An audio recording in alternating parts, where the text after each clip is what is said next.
Let's talk about it. Today we'll be reacting to a video from I am Celeste Jonah. I am Celeste Jonah. I will leave the link in the description below so you can reach out to our page. I actually saw this video about 5 or 6 days ago, and I was kind of contemplating on whether I would react to it. And initially I wasn't, but then I rethought about it, and this is a excellent learning opportunity that we all can learn from. Again, looking over my YouTube analytics, about 55, I think about 55 or 60% of my viewers are women, in the ages between about 25 or so to about 40 and some change. So I think that this is a great video that we all can learn from. Again, this is a video of I am Celeste Jonah. She's 57 years old and she's broke, and we're gonna leave it at that. Let's get into the clips. Again, this is going to be a little bit of a longer video, but I will tell you that I think that this is going to be well worth it to watch to the end. With that being said, let's get into it. Hey everybody, I am recording this in my car, which I don't record in my car very often. I usually will do it at home with a full setup, but I'd sped it up just a tad just to try to keep this video as condensed as possible. I wanted to jump on. And as you all know, one of my slogans is truth, transparency, and triumph. And I have, been wanting to share things, but it is difficult because I battle with who's going to watch it? Is my family going to see this? Are those quote unquote so called friends or my foes, whatever, going to see this? But I also say, which is my tagline, I tell my truth without shame and guilt so you can tell yours. Well, I'm going to start here. I've been trying to figure out where to start. I pre-recorded originally a video about me and the first guy that I dated in college. And I scrapped all of that because it was really, the way I did it was boring. I was bored with my own video. But I don't know how long this is going to be, but like I'm in my car, I'm actually at work, and this is during lunchtime. And I said, Celeste, if you don't do it now, you won't do it. It has been really tough for me, and because of some decisions that I have made that I regret making. I always talk about Atlanta, and I feel like when I left my corporate job making a good salary and decided to chase a dream, thinking everything would fall into place, things would be in order, my life blew up. It has not been the same in 3 years. And I've had a lot of thoughts around it, and I may talk longer than I need to, but so I'm sorry. And I might have to break this up. But when today was a hard day. Reality is something else. I recognize that most of it is my doing and undoing. And honestly, I really want God to wave a magical wand and take me back to the day I was going to resign and listen to the advice I was given. But I didn't, because I think I'm grown and I have the answers. And I found out I don't. I used to say I would want to go back before that bad relationship out of college. And I'll talk about that. But I just want to pause it right there. What sticks out to me, this is the second time she's mentioning about a relationship in college, and this woman is 57 years old. Again, you shouldn't be 57 years old and reflecting about poor relationship that happened in college. I mean, that was probably almost 30 something years ago. So again, if your life is at a point where you have to reflect back to a poor relationship over 30 years ago, um, that kind of gives you some insight on the decision making abilities. Again, like I said, I've seen this through before. So again, I just want to, allow her to lay the background um, before I give any more insight. I don't want to go back that far. I just want to go back 3 years. The scary part about it is, even if I had made what I thought would be the perfect decisions, it doesn't mean anything would have ended up differently. I still could have been in this predicament. I didn't see this coming. I thought I had prepared, and evidently I didn't, which makes me think about a couple of things. Okay, so what happened was let me just go back. When I left my corporate job, I was 54, I believe, 53, 54. And I'm on the latter half of my life. And sometimes I think and ask myself, what was I thinking? Was it really that important to you? Could you not have just kept it going and done this later? But I didn't. So I stepped out. I believed everything would fall into place and I would be okay. And y'all, when God tells you something, listen and be obedient to it. And I didn't. And I know that is part of the reason I'm having issues today. When I left to go to Atlanta to pursue acting, I kept hearing, you're not going to need to look for a job. You're not going to need to look for a job. And unbeknownst to me, he had something waiting for me. Before I left, someone here in Memphis connected me to somebody in Atlanta about, working a job. And I started going through the process, the interview, filling out the application, and able to do the job. It was something that was right up my alley. Unfortunately, I allowed myself to I self-sabotaged. And I said, you know what? I can't do this job. I'm going to be acting. I don't know when I'll need off, when I'll do this, A, B, C, and D. Made an excuse because I'm thinking it's going to be okay. You'll get someplace steady, consistent.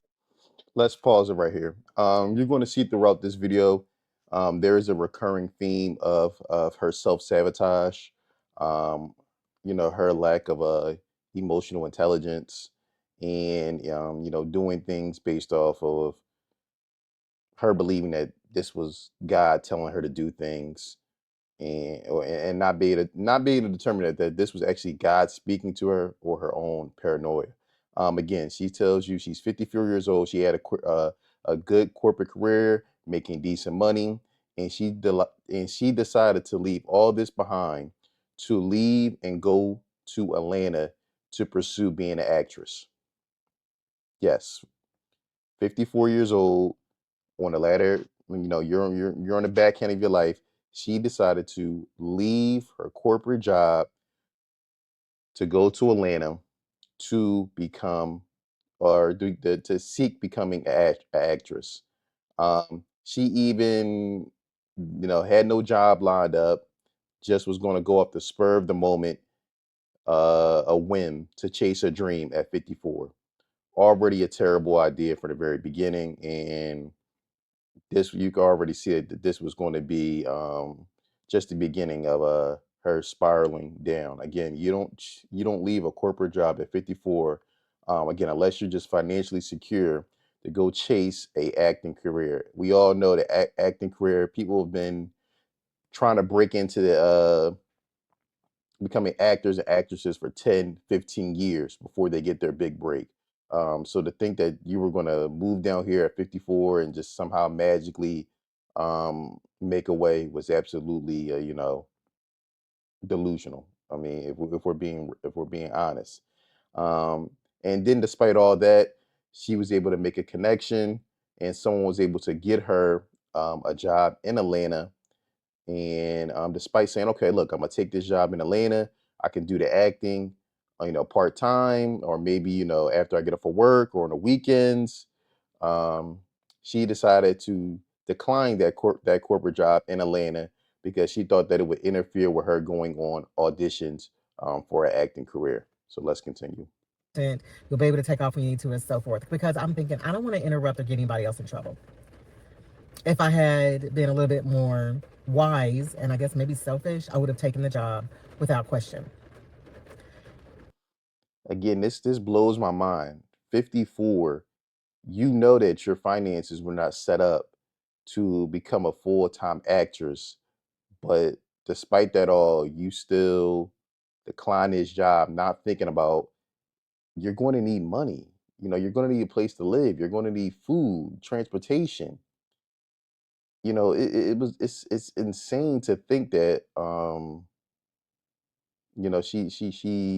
she did all this just to chase a dream of being an actress. I'm all for chasing your dreams, but that's something you do at 18, 20, 22, not 54. Again, like I said, she seems like a very nice lady, but I just question the logic. That was in October of 2022, rolling into November. I did not find a job until, oh my gosh, September of 2022, almost a whole year. I hustled. I drove. So after declining that job in Atlanta, she could not find a job for a whole year and had to resort basically to gig apps. DoorDash. I drove. I did Amazon deliveries. I worked overnight at Walmart. I did everything I could, and I'm sorry, y'all. I did it's called Insta work.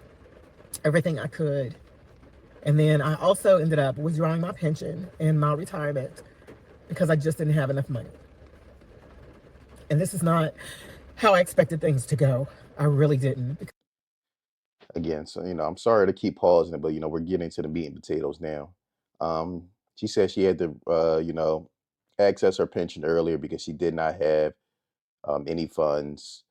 But again, didn't wouldn't she shouldn't she already have seen this coming before she declined the job in Atlanta? She knew that she obviously didn't have much money saved. Um, you know, why wouldn't you at least take the job and then try to work around um doing the acting? Like it just doesn't really make any sense whatsoever. Again, like I said, it's all good to chase your dreams, but we got to be logical. I mean, especially at the age of 54, you can't make these type of mistakes because I mean, essentially, you almost dig yourself your own grave. Because I'd always landed on my feet. And this is the first time I had not. So I went and I finally got a job and was working at a company. I talked to them, told them I do acting. Every now and then I might need some time off. Because, I wasn't doing like big time, I wasn't gone all the time. It was fine. They hired a manager who had a problem with it. And she didn't want to give me any additional opportunities. She had issue with me. And I'm a worker. I'm dependable. I was most of the time I was there and I would look around and I would see other people not showing up for work, leaving early, coming late, and that's not how I work. I'm gonna be on time. I'm sorry. I'm gonna be on time. I'm gonna work my butt off. I'm gonna help you. I'm gonna support you. I'm gonna leave on, I'll leave at my designated hour if I don't have anything else hanging or over. I eventually ended up leaving in April because she was riding me. And I was like, I am not going to put up with this. Well, sorry, was checking to see if someone else was there. But I ended up finding another job. I was working Amazon in the warehouse. Did that for a while. I actually enjoyed it. I enjoyed it. And eventually got another job. Okay, that was April. And July, started a new job in July 10th. It was a contract to hire position. So I was getting on my feet and everything. And I felt bad because my goal was the young lady I was living with, I was only going to be there a year. And I ended up being there the whole time, minus maybe a couple of months, few months. Because what ended up happening, I got my job, I was getting on my feet. I was like, I want my own place. Um, Moved out, and the place I moved into was roach infested. And I thought, okay, maybe this is a fluke. I'm seeing a few. They exterminated. It's probably been empty a while. But no. Y'all, I slept in my bedroom, tried to cover the door so they couldn't get in. It didn't matter. They got in. I woke up one morning and there was some crawling up the wall. And I thought, I can't do this. I had ordered furniture and I had to cancel that order. I never unpacked. And then I would have to unpack when I got ready to leave. When I finally was like, I've had enough of Atlanta. Nothing's working out. I'm broke. I can't seem to get on my feet. I'm not bouncing back. I was stressed.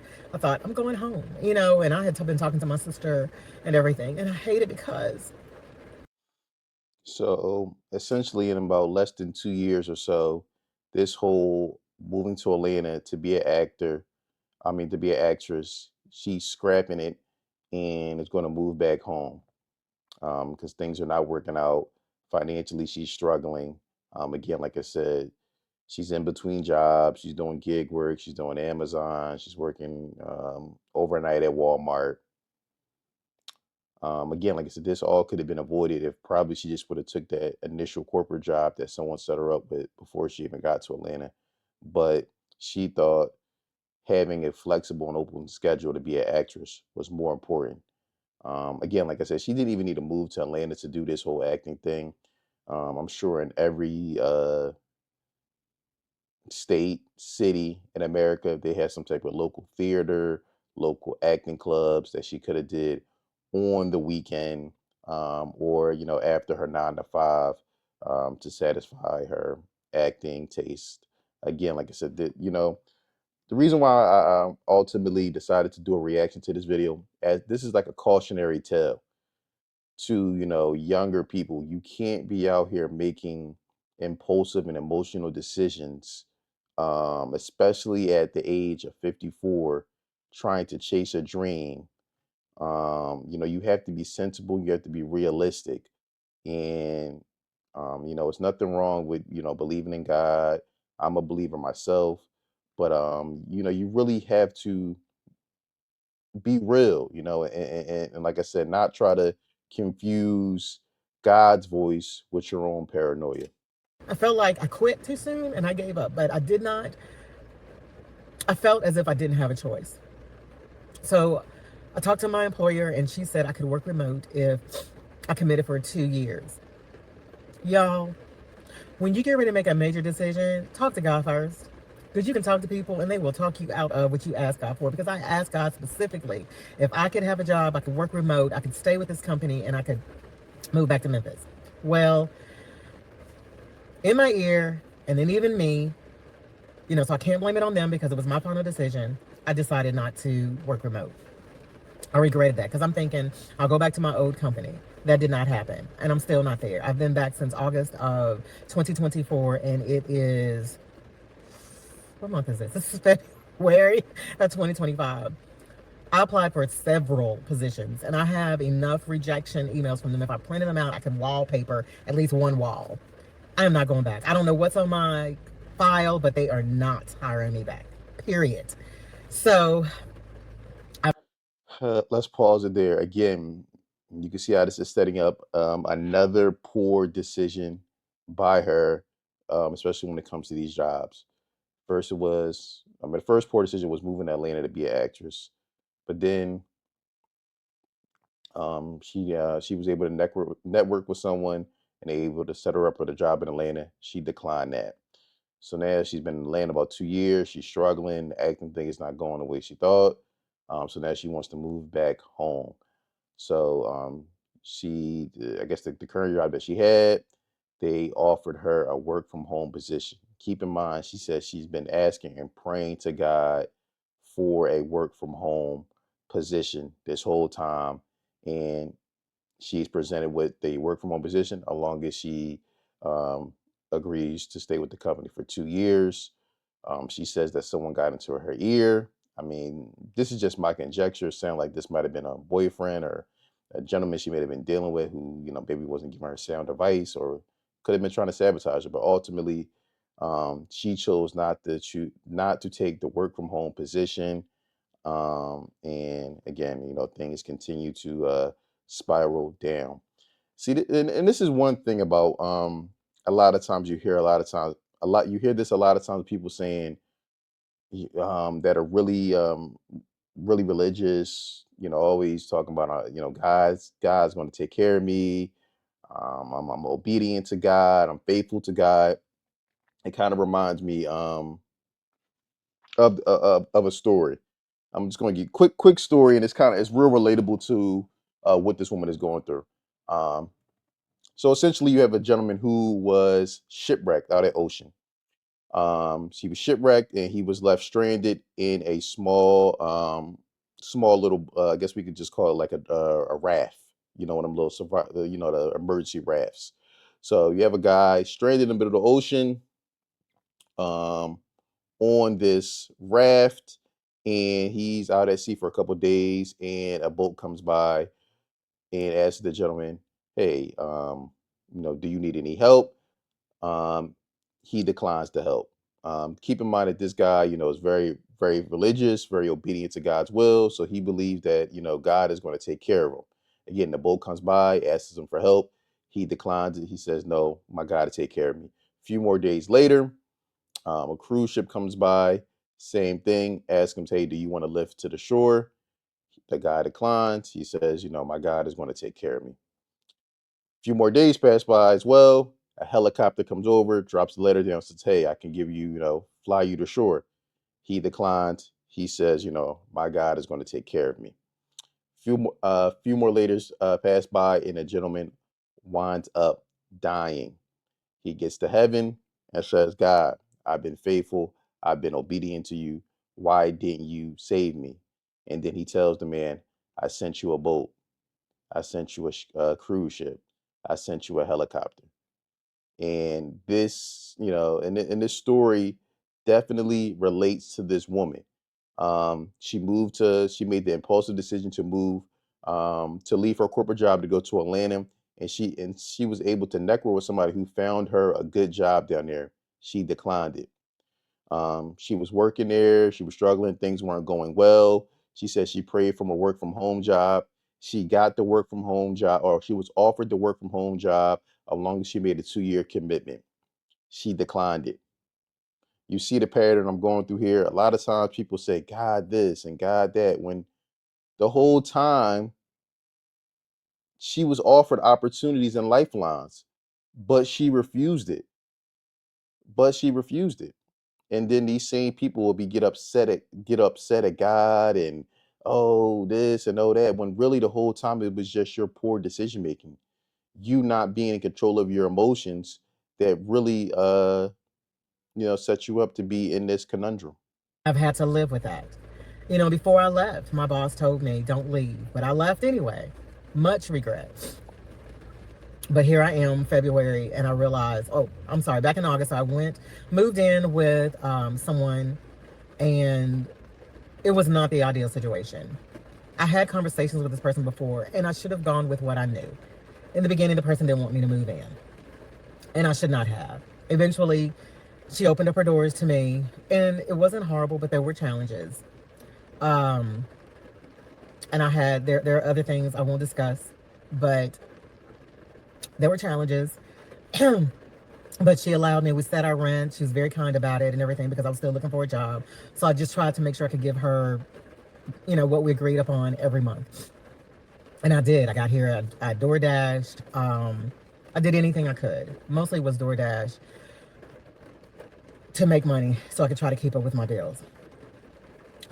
Something happened and I felt it was time for me to move out. Did get a contract position in October, but by that time I was behind on a few things, not severely.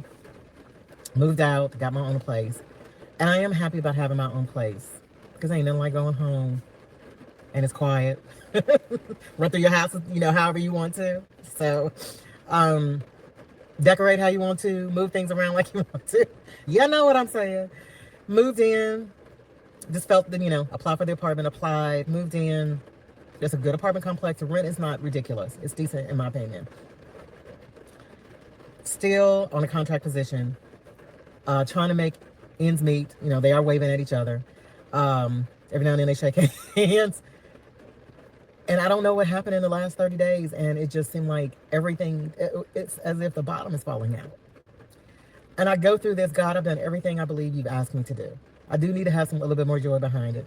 I believe I'm where I'm supposed to be. I believe I was supposed to come back to Memphis. I believe I was supposed to go to this place, do this, X, Y, and Z. See, we gotta stop with this.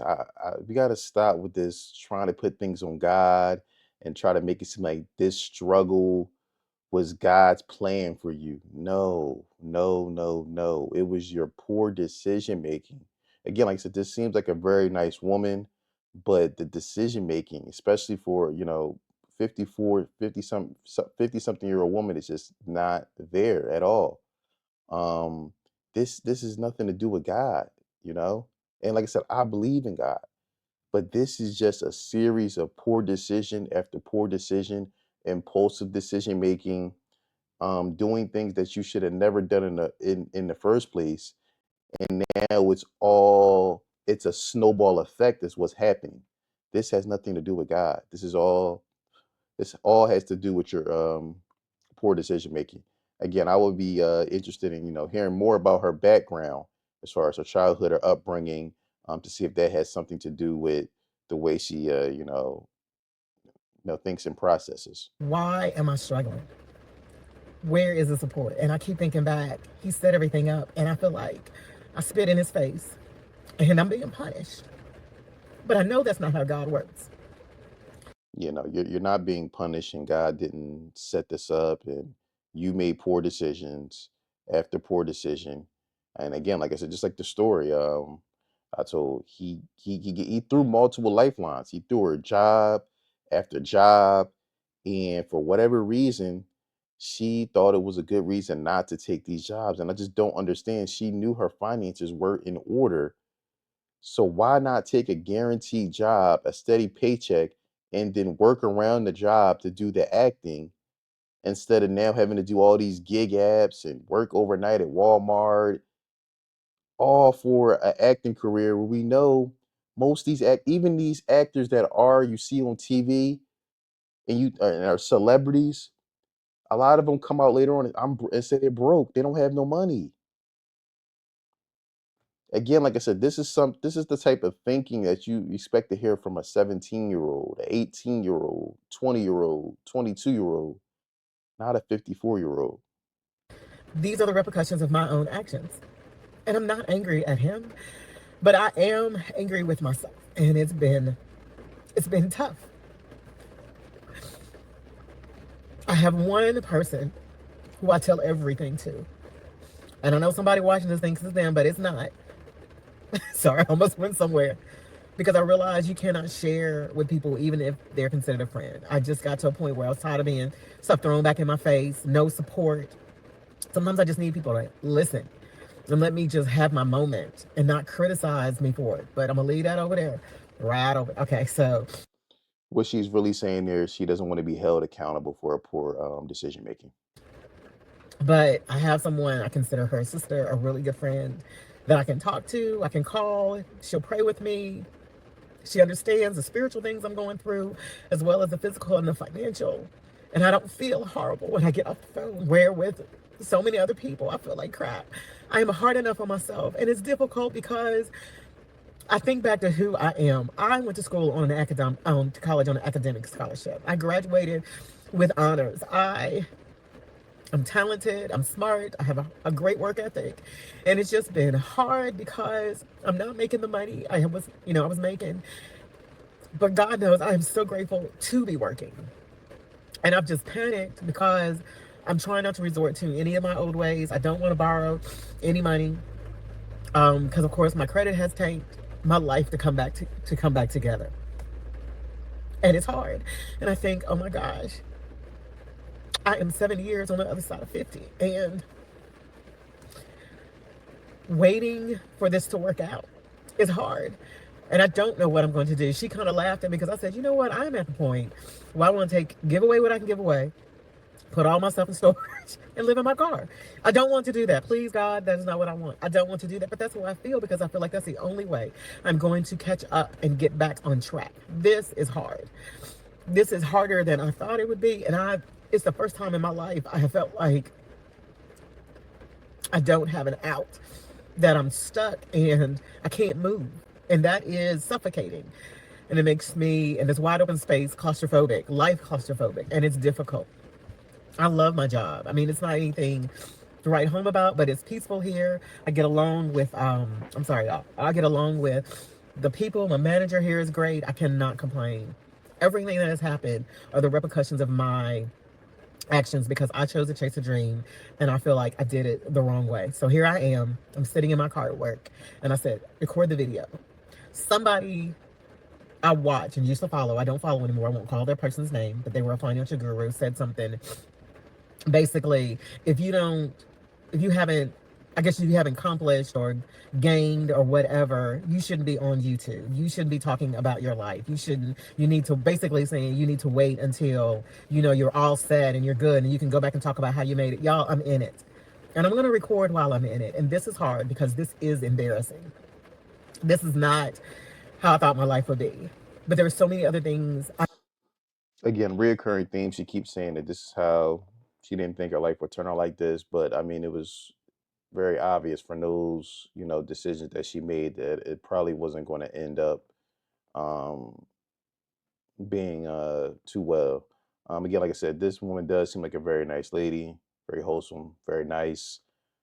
Like I said, it sounds like she doesn't have much family. Also sounds like, she doesn't have a man, which, I think is, a lot of people, I know we live in this world and strong, independent. I don't need a dude for anything. Again, this kind of makes me think, maybe if she, did have a did have a boyfriend or a husband in her life, someone who really cared about her, maybe they could have talked her out of these emotional based decisions that she made. Because I mean, Stevie Wonder could have seen that these decisions that she made were not going to end up well for her. But one thing I do want to give her credit for, again, like I said, I'm not trying to beat her down.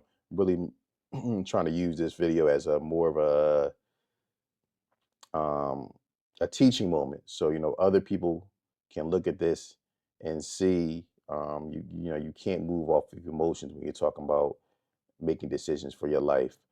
She did start a YouTube channel. Again, now this video is over a 500,000 views. She is almost 20,000 subs. Like I said, when I watched this video, I think she might have had, I don't know if it was 8, maybe 7 to 10,000 subs, something like that. But I mean, like I said, she's doubled her sub count.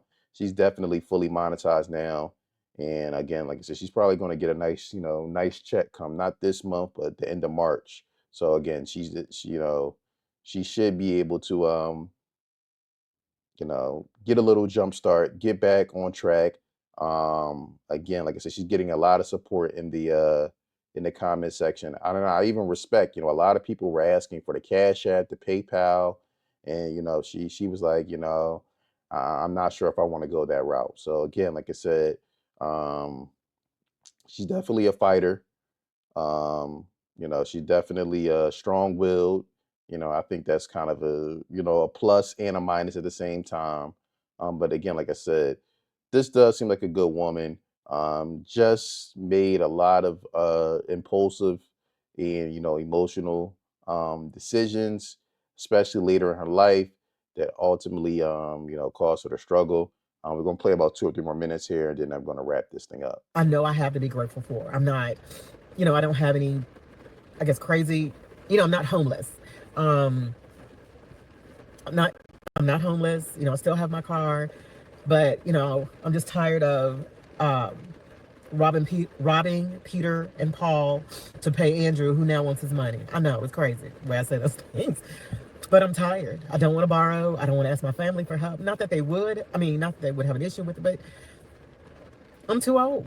I need this to come together. I need this to work out. I need to know that God is with me and He's working this out. And I just don't realize it yet. And a lot of times I isolate when things are bad. And it's hard because I feel alone. I feel like nobody understands.